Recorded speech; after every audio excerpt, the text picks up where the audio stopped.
এই আয়াতের মধ্যে আল্লাহ তাআলা বলছেন ত্যাগ এবং কোরবানি।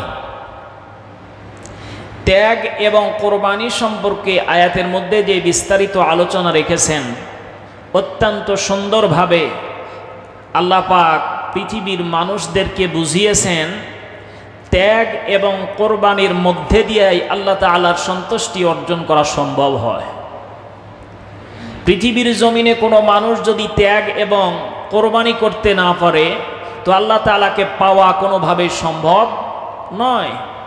সুতরাং এই দুইটা জিনিসের মধ্যে দিয়ে আল্লাহ তাআলাকে পাওয়া সম্ভব এবং পাশাপাশি বিশ্বনবী জনাবে মুহাম্মদ রাসূলুল্লাহ সাল্লাল্লাহু আলাইহি ওয়াসাল্লাম যার আদর্শ একজন মানুষের জন্য অবশ্যই পালনীয়, যার আদর্শ অনুসরণের মধ্যে দিয়েই আল্লাহ তাআলাকে পাওয়া সম্ভব। এজন্য আসুন পবিত্র হজ, ওই সমস্ত হাজী সাহেব বিভিন্ন দেশ থেকে লক্ষ লক্ষ মানুষ একমাত্র আল্লাহ তাআলার সন্তুষ্টি লাভের উদ্দেশ্যেই বাড়ি থেকে রওনা হবেন, লক্ষ লক্ষ টাকা খরচা করে, যেখানে অন্য কোনো স্বার্থ নয়, যেখানে গেলে দিলটা শান্ত হবে।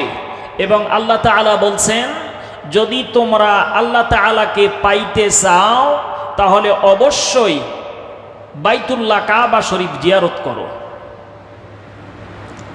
বাইতুল্লাহ কাবা শরীফে জিয়ারত করতে গেলেই আল্লাহ তাআলাকে পাওয়া সম্ভব। এবং এই জিয়ারতটা, এই সুযোগটা তাদের জন্যই যারা সামর্থ্যবান।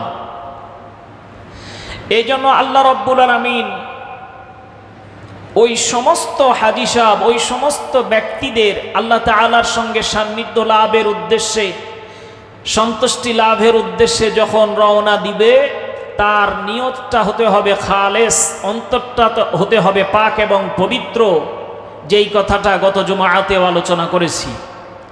এজন্য আসুন একজন তাবেঈ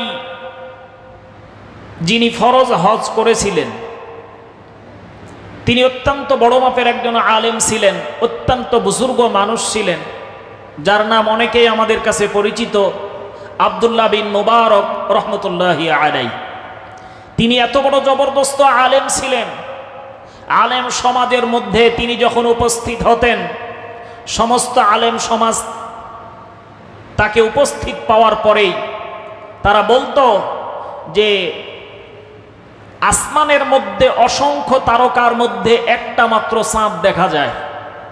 আজকের এই আলেম সমাজের মধ্যে সবচাইতে সুদক্ষ এবং অত্যন্ত গভীর জ্ঞানের অধিকারী এবং অত্যন্ত বুজুর্গ মানুষ আব্দুল্লাহ বিন মুবারক, তিনি আজকের এই মাহফিলে তিনি আসমানের চাঁদের মতো, আর সমস্ত আলেম উলামাগুলো তারা হলো তারকারাজির মতো। সুবহানাল্লাহ। এই জন্য এত বড় জবরদস্ত আলেম ছিলেন আব্দুল্লাহ বিন মুবারক। তিনি আল্লাহ তাআলাকে এমনভাবে সন্তুষ্ট করেছিলেন যে আল্লাহ রাব্বুল আলামিন আব্দুল্লাহ বিন মুবারকের প্রতি এইরকম সন্তুষ্ট ছিল।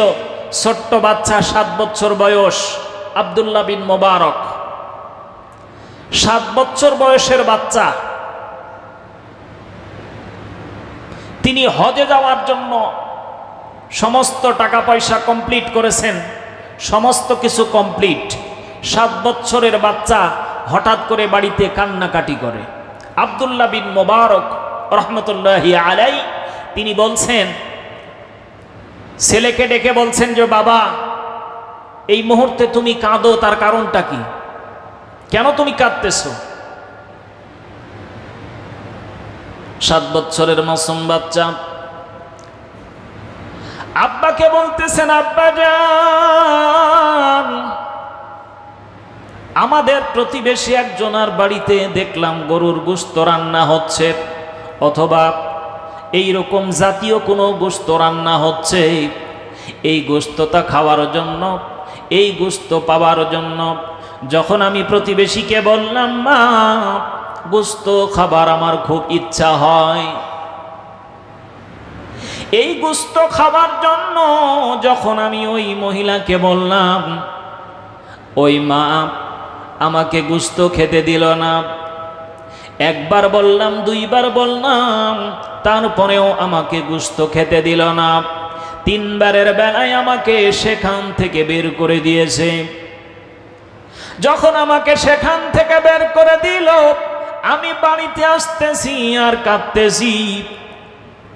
আমার বাবার অর্থ সম্পদ তো কম নয়, টাকা পয়সাও তো কম নাই, কিন্তু আজকে আমার প্রতিবেশীর বাড়ি তারা গোশত রান্না করতেছে, গোশত খাওয়ার জন্য আমি বলেছি, কিন্তু আমাকে গোশত না দিয়ে বিদায় করে দিল। অন্তরের মধ্যে বড় ব্যথা রে বাবা, এই জন্য আমি একা একা কাঁদতেছি।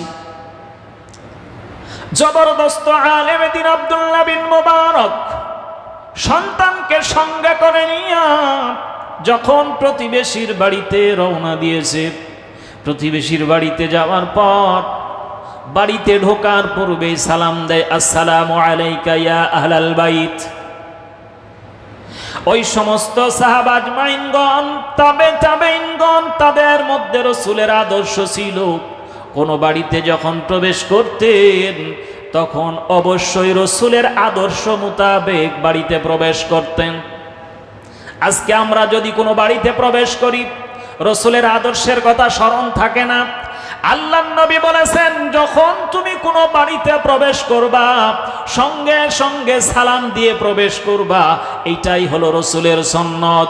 কিন্তু আজকে আমাদের সমাজের মধ্যে এই প্রচলন নাই। এই প্রচলন না থাকার কারণে সঙ্গে সঙ্গে বাড়ির মধ্যে প্রবেশ করি, কিন্তু রাসূলের আদর্শ হলো বাড়িতে যখন প্রবেশ করবা সঙ্গে সঙ্গে সালাম দিয়ে তারপরে বাড়িতে ঢুকবা। এ হলো রাসূলের আদর্শ। এই রাসূলের আদর্শ আমাদের পরিবারে চালু নাই, সমাজে চালু নাই, যার কারণে আল্লাহর রহমত আমাদের পরিবারের মধ্যে নাই, সমাজের মধ্যে নাই। সম্মানিত হাজিরিন, আব্দুল্লাহ বিন মুবারক একজন তাবেঈ, রাসূলের আদর্শ মোতাবেক বাড়িতে গিয়ে সালাম দিলেন। এরপরে ভিতর থেকে যখন জবাব আসলো, এরপরে বাড়ির ভিতরে প্রবেশ করায় নিলেন। তারপরে কথোপকথন, সেইটা মানাই রাসূলের সাহাবা আজমাইনদের আদর্শ ছিল এরকম, এবং তাবেঈনগণ তাদের আদর্শ ছিল এরকম।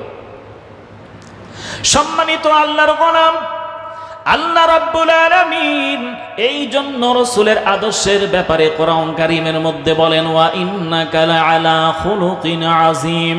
রাসূলের আদর্শ হলো উত্তম আদর্শ। রাসূলের আদর্শকে অনুসরণ করো, তাহলেই তোমরা কামিয়াব হবে।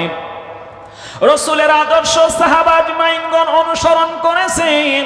আজকে অনেক সময় লক্ষ্য করে দেখা যায় স্টলের মধ্যে 15 জন 20 জন মানুষ একসঙ্গে বসে কোথাও গল্প গুজব হচ্ছে, একসঙ্গে বসে কোথাও এইরকম সময় কাটানোর জন্য বসে আছে।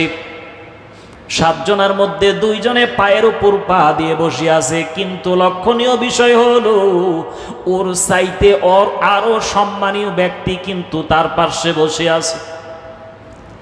আল্লাহর নবীর সাহাবী যখন আল্লাহ রাসূলের সামনে কথা বলতেন, আল্লাহ রাসূলের গলার চাইতে উঁচু যেন গলা না হতো, সম্মানের সাথে কথা বলতেন, আদবের সাথে কথা বলতেন। কিন্তু আজকে আমাদের সমাজে অনেক ইয়াং ছেলেপেলে আছে যাদেরকে কিছু কথা বলার জন্য যখন ডাকা হয় তখন মোবাইলটা টিপে আর কথা বলে। অনেক সময় মোবাইল টেপাটিপি করে আর কথা বলে, এইরকম কিন্তু দেখা যায়।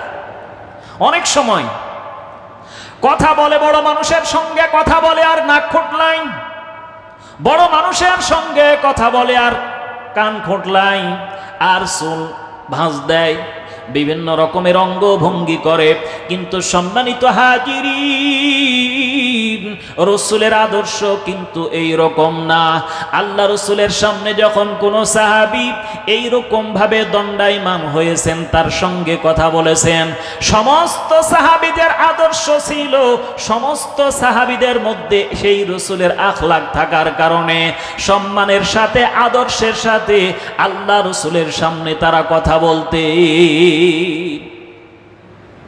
এই জন্য লক্ষণীয় বিষয় হলো, আমার সঙ্গে অনেক সময় অনেকে মুসাফা করবে, আমার হাতের সঙ্গে হাত মিলাবে, আমি যেন আমার ডান হাত দিয়ে কোনো অবস্থাতে নাকটা না খোটলায়, আমি কোনো অবস্থাতে যেন আমার এই ডান হাতটা দিয়ে চোখ না খোটলায়, এমন কোনো জায়গাতে হাত না দেই যার দ্বারা অপর একজন মানুষ আমার সঙ্গে হাত মিলাইতে ইতস্তত করে। প্রয়োজন সাপেক্ষে আপনি বাম হাত দিয়ে সেই কাজটা সারেন, নাক ফুটলাবেন চুলকায় বাম হাত দিয়ে সারেন। অনেক আদর্শ রসুলের, সেই আদর্শের মধ্যে আমরা আজও পর্যন্ত পৌঁছাইতে পারি নাই। এই জন্য লক্ষণীয় বিষয় হলো রে মুসলমান, আল্লাহর নবী আমাদের জন্য যেই শিক্ষাগুলো দিয়েছেন সেই শিক্ষাগুলো অনুসরণ করার দরকার আছে। আল্লাহ রাব্বুল আলামিন কোরআন কারীমের মধ্যে বলেন, আফালা ইয়াতুবুনা ইলাল্লাহি ওয়া ইস্তাগফিরুনা ওয়াল্লাহু গফুরুর রহিম।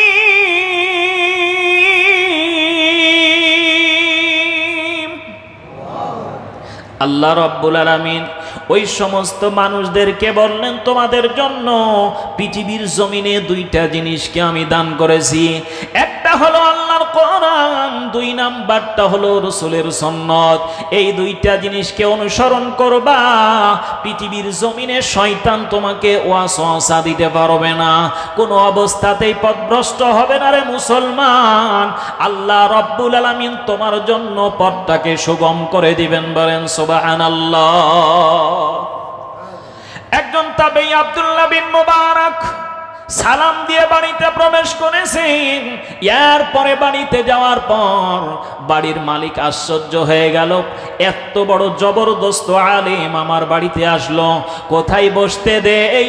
গরিব মানুষ, এত বড় আলেমকে কেমন করে সম্মান করি? আমাদের সমাজের মধ্যেও এইরকম কোন পরিবার আছে, প্রায় পরিবারের মধ্যেই এসপি ডিসি এমপি মন্ত্রী যদি কোনো কারণবশত এসেই পড়ে, তাকে বসানোর মতো জায়গা আমাদের বাড়িতে আর হয় না। চেয়ারম্যান সাহেব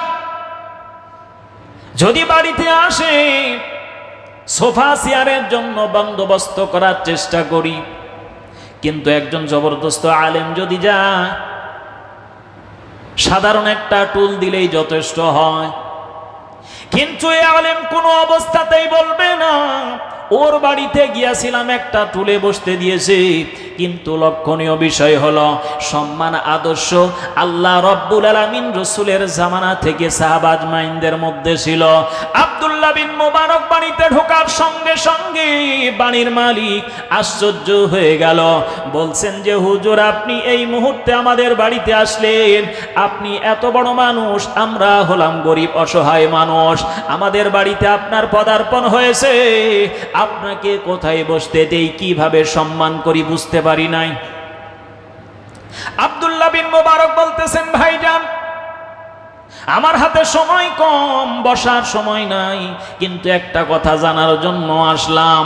আমার এই সন্তানটা তোমাদের বাড়িতে আসছিল বলে, হ্যাঁ, এই সন্তানটা গোশত খাওয়ার জন্য তোমাদেরকে বলছিল, হ্যাঁ, কিন্তু তোমরা কি গোশত পাক করেছো? এই লোকটি, প্রতিবেশী লোকটি বলতেছেন, ভাইজান, গোশত পাক আমাদের বাড়িতে হয়েছে, কিন্তু আমাদের কাছে গোশত খাবার জন্য বায়না করে, কিন্তু এই গোশত তো আপনাদের জন্য প্রযোজ্য না। আমরা অসহায় মানুষ, গরিব মানুষ, আমাদের জন্য যেই খাবারগুলো খাওয়া যাবে, আমরা যেই খাবারগুলো খেতে পারবো, কিন্তু আপনারা তো হলেন সাহেবে মাল সম্পদওয়ালা মানুষ, আপনাদের জন্য ওই খাবারগুলো জায়েজ নাই, খাওয়া যাবে না। আব্দুল্লাহ বিন মুবারক সঙ্গে সঙ্গে বললেন, ভাইজান, বিস্তারিত বলেন। এবার প্রতিবেশী লোকটি বলতেছেন, হুজুর, গত 3 দিন পর্যন্ত আমার পরিবারে চুলা জ্বলে নাই, 3 দিন পর্যন্ত আমার পরিবারে খাবারের কোনো ব্যবস্থা নাই। আমি যখন মাঠে কাজের জন্য গিয়েছিলাম, মাঠে খুঁজে কোনো কাজ যখন জোগাড় করতে পারি নাই, মাঠ থেকে খালি হাতে ফিরে আসতেছিলাম, রাস্তার মধ্যে দেখলাম একটা মরা গরু পড়ে আছে। একটা মরা গরু অথবা উট পড়ে আছে, চারিদিকে তালাশ করে দেখলাম কোনো মানুষজন নাই। এই উটের চামড়াটা খোলার পর কিছু গোশত কেটে সেখান থেকে বাড়িতে নিয়ে আসি। বাড়িতে আনার পর এই গোশতটা পাক করা হয়েছে। আমাদের জন্য এই মরা গরুর গোশত হালাল, কিন্তু আপনার সম্পদওয়ালা মানুষ, আপনার সন্তান সন্ততি এই গোশত তো খেতে পারবে না, আপনাদের জন্য হালাল নাই। এই জন্য আমি চাই না আপনার ছেলে এই হারাম জিনিস খাক অথবা হারাম জিনিস ভক্ষণ করুক। এই জন্য বারবার নিষেধ করেছি, তারপরেও কিন্তু আপনার সন্তান আমাদের কথা শুনল না। শেষ পর্যন্ত তাকে বাড়ি থেকে বের করে দিতে বাধ্য হয়েছি। এই ঘটনাটা শোনার পর আপনি কি বলতে চান? আব্দুল্লাহ বিন মুবারক বলতেছেন, ভাইজান 3 দিন পর্যন্ত আপনার পরিবারে খাবার নাই, 3 দিন পর্যন্ত চুলা জ্বলে নাই। এই দায়িত্ব কিন্তু আমার ছিল, খোঁজ নেওয়ার দায়িত্ব। আমি 3 দিন পর্যন্ত তোমাদের খোঁজ নিতে পারি নাই। কিয়ামতের দিন কঠিন মুসিবতের সময় তোমরা যদি আমাকে আসামির কাঠগড়ায় দাঁড় করাও, যদি আল্লাহ তাআলার কাছে বলো, আল্লাহ আমাদের প্রতিবেশী আব্দুল্লাহ বিন মুবারক সে সম্পদওয়ালা মানুষ ছিল, সাহেবে মাল ছিল, কিন্তু আমাদের খোঁজ খবর নেই নাই। সুতরাং আব্দুল্লাহ বিন মুবারক বলতেছেন, ভাইজান কিয়ামতের দিন আমি আসামির কাঠগড়ায় দাঁড়াইতে চাই না, সুতরাং তোমরা একটু অপেক্ষা করো, আমি বাড়িতে যাই, এরপরে ফিরে আসতেছি।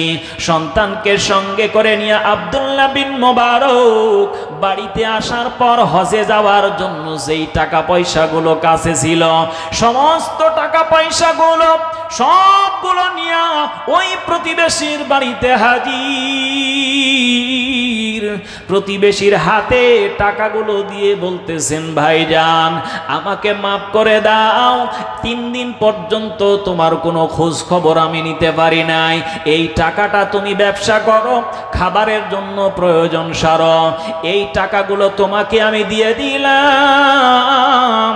কোনোদিন তোমার কাছ থেকে জবরদস্তি করে আদায় করব না।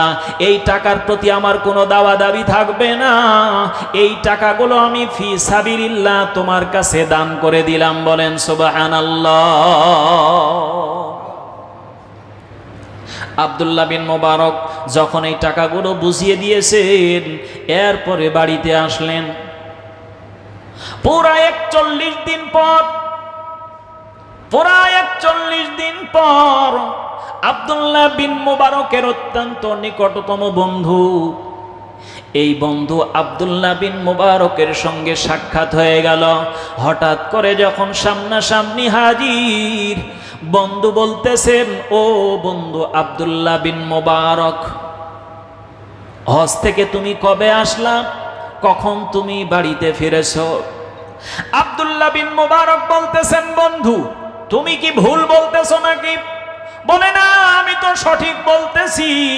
আব্দুল্লাহ বিন মুবারক বলতেছেন, বন্ধু এইবার তো আমি হজে যাই নাই, হজে যাওয়ার নিয়ত করেছিলাম, কিন্তু কোনো কারণবশত আমি হজে যেতে পারি নাই, সুতরাং আমি তো হজে যাই নাই। বন্ধু বলতেছে, ইয়ার কি মারার জায়গা পাও না? আমি যখন বাইতুল্লাহ কাবা শরীফে জিয়ারত করতেছিলাম, আমি জিয়ারতের দিকে, সামনের দিকে লক্ষ্য করে দেখেছি আব্দুল্লাহ বিন মুবারক আমার সামনে সামনে জিয়ারত করতেছে। বলেন সুবহানাল্লাহ। বন্ধু বলে, শুধু তাই নয়, কাবা শরীফ জিয়ারতের সময় শুধু তাই নয়, যখন শয়তানকে পাথর মারার জন্য গিয়েছিলাম, দেখলাম আমার সামনেই আব্দুল্লাহ বিন মুবারক শয়তানকে পাথর মারতেছে। শুধু এতটুকুনি সীমাবদ্ধ নয়, সাফা মারওয়া যখন সাই করতে হয়, আব্দুল্লাহ বিন মুবারক তোমাকে যখন আমার সামনাসামনি সাই করতে দেখলাম, আমি ভাবলাম নিশ্চয় আমার বন্ধু আব্দুল্লাহ বিন মুবারক হজে উপস্থিত হয়েছে। আব্দুল্লাহ বিন মোবারক আশ্চর্য হয়ে গেলেন। যখন রাত্রি ঘনিয়ে আসলো, বিছানার মধ্যে ঘুমিয়ে আছেন। ঘুমটা যখন পুরাপুরি ঘুমের মধ্যে নিমজ্জিত, স্বপ্ন যোগে দেখতেছেন কোন একজন আগন্তুক ব্যক্তি আব্দুল্লাহ বিন মোবারককে ডেকে ডেকে বলতেছেন, আব্দুল্লাহ বিন মোবারক, তুমি হজে যাও নাই সত্য কথা, হজে যাও নাই সত্য কথা, কিন্তু তোমার যেই দানটা, তোমার যেই ফি সাবিলিল্লাহ আল্লাহর রাস্তায় দান করে দিয়েছো, হজে যাওয়ার পয়সাটা একজন গরিবকে দান করে দিয়েছো, এই দানটা আল্লাহ তাআলার কাছে অত্যন্ত পছন্দনীয় হয়েছে, আল্লাহ অত্যন্ত খুশি হয়ে গেছেন। সুতরাং আল্লাহ রাব্বুল আলামিন তোমার উপরে সন্তুষ্ট হওয়ার পর ওই আরাফাতের ময়দানে লক্ষ লক্ষ হাদী সাহাব, আরাফার ময়দানে যখন লক্ষ লক্ষ হাদী সাহাব লাব্বাইক লাব্বাইক বলে যখন আল্লাহ তাআলাকে সাক্ষ্য দিয়া দেয়, যত হাদী সাহাব ওই আরাফার ময়দানে উপস্থিত, সমস্ত হাদী সাহাবদের হজকে আল্লাহ রাব্বুল আলামিন তোমার এই দানের উসিলায় সন্তুষ্ট হইয়া সমস্ত হাজীদের হজকে আল্লাহ পাক কবুল করে নিয়েছেন। বলেন সুবহানাল্লাহ।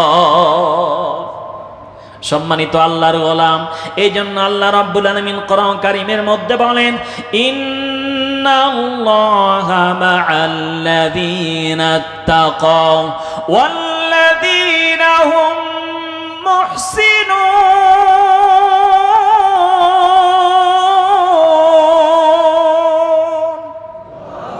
সম্মানিত হাজিরিন, আল্লাহ রাব্বুল আলামিন পৃথিবীর জমিনে একজন মানুষের নেক আমল আর ওই সমস্ত কাজের মাধ্যম দিয়া আল্লাহ তাআলাকে যদি সন্তুষ্ট করা যায়, আল্লাহ রাব্বুল আলামিন সন্তুষ্ট হয়ে জিন্দেগির গুনাহগুলোকে মাফ করে দিতে পারেন।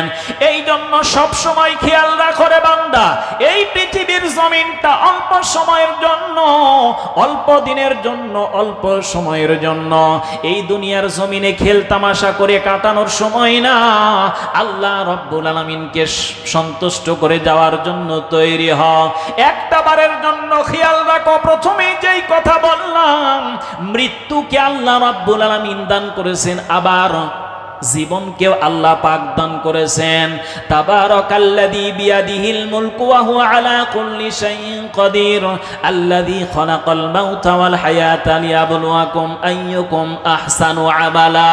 এই জন্য একজন সাহাবী আল্লাহ রাসূল সাল্লাল্লাহু আলাইহি ওয়াসাল্লাম সাহাবীকে বলতেছেন যে, সাহাবী তুমি কি বলতে পারো মৃত্যুটা কত দূরে?